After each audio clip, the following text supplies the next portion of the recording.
Okay, so today I'm going to discuss the key principles of skew boreholes.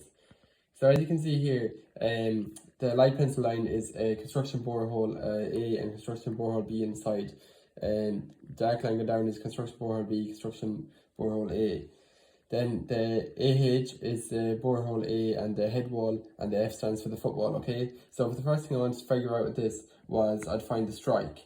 So to find the strike, there's a number of ways you could do this, but the way I elected to do it was bring a line, copy the angle from the AH-BH line, and copy that down to BF. So I brought that down at the same angle, parallel. And then from point AF, I brought a line parallel to my XY line. And where those two intersected gave me my point O, as you can see. Then I brought this point O just straight down. So because I copied the AH-BH line, I had to, in elevation, I had to do the same thing in plan. So again, I got my AH-BH line, and I copied that from point BF as shown in elevation.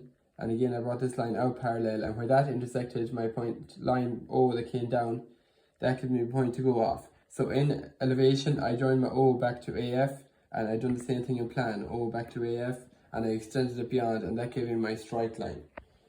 And because it was parallel to my XY line, that determines that it's a true length. So the next thing I wanted to find was my dip and the thickness of the stratum. So I did this by looking along the strike line, because I wanted to see it, and it was a true length line, so I was allowed to look along it. So again, I brought every line parallel to my strike line from all the other points, as you can see. And then, as you know, I went back to elevation to get my heights.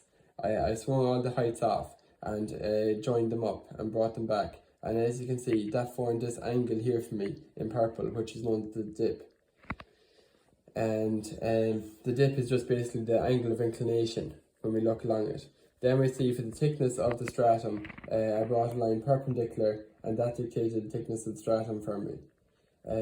They're the key principles of how you find the strike, dip and stratum. Thank you.